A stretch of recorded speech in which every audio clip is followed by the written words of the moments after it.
আরও নতুন ভিডিও পাওয়ার জন্য চ্যানেলটাকে সাবস্ক্রাইব করে দিও। আচ্ছা, এই একের দাগের একের প্রশ্নটা এটা গুরুত্বপূর্ণ নয়, তাই এই প্রশ্নটা আমরা স্কিপ করে দেবো। দুইয়েরটা দেখো, সুন্দরবন অভয়ারণ্যের মধ্যে দিয়ে যে যে নদী বয়ে গেছে তাদের নামগুলি হলো রায়মঙ্গল, মাতলা ইত্যাদি। পৃথিবীর বৃহত্তম বদ্বীপ অঞ্চলটি কোন সমুদ্রে উপকূলে অবস্থিত তা মানচিত্র থেকে খুঁজে বার করো।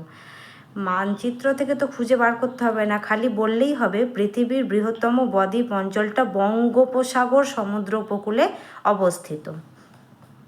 চারেরটাও অতটা গুরুত্বপূর্ণ নয়, তাই আমরা কেটে দিচ্ছি। দুইয়ের দাগেরটা দেখো, এখানে বলেছে গল্প থেকে তথ্য নিয়ে বাক্যগুলি পূরণ করো।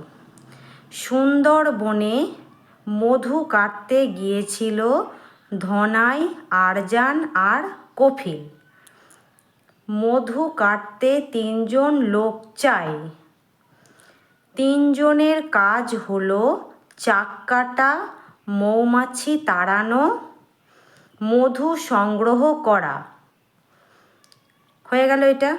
তারপরেরটা দেখো, বাঘ ধনাইকে আক্রমণ করেছিল, কিন্তু সে নিজেই গিয়ে পড়ল শীষের ভিতর। মধুর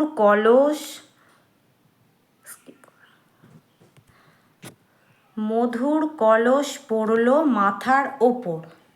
বাঘের সারা মুখে নাকে মধু ছিটকে পড়ল।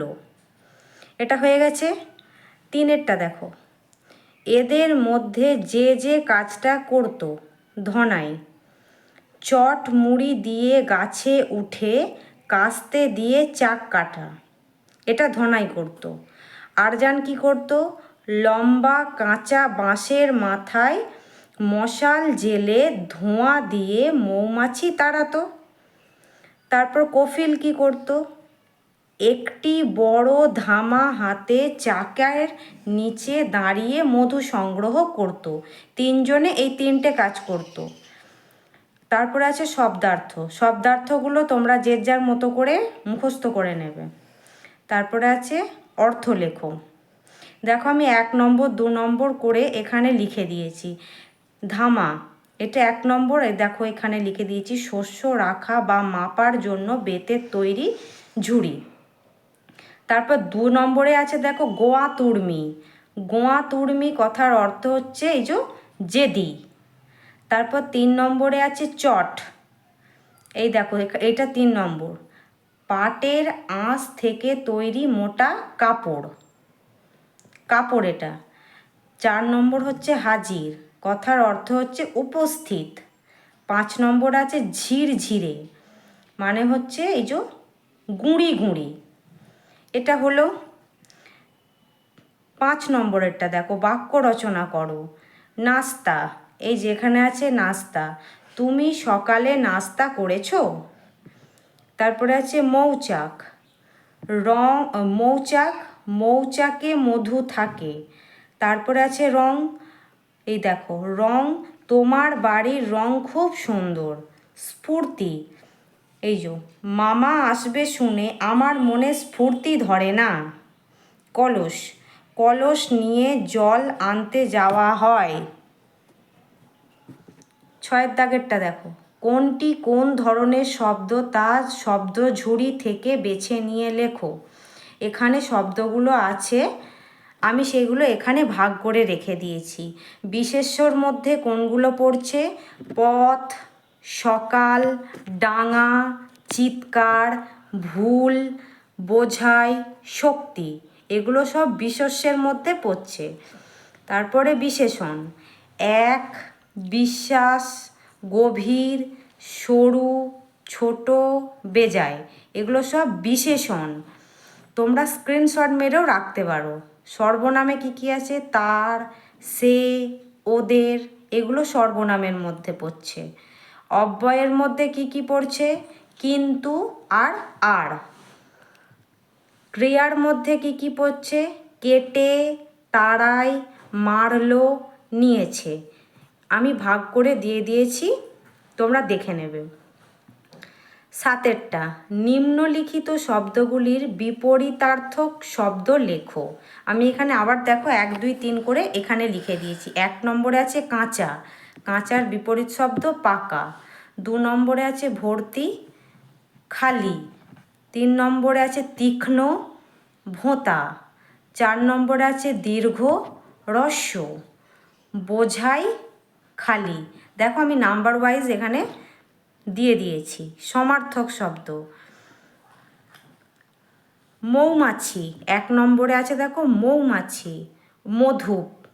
2 নম্বরে বাঘ, শের। 3 নম্বরে আছে ফুল, পুষ্প। 4 নম্বরে বন, কানন। 5 নম্বরে মাটি, মৃত্তিকা।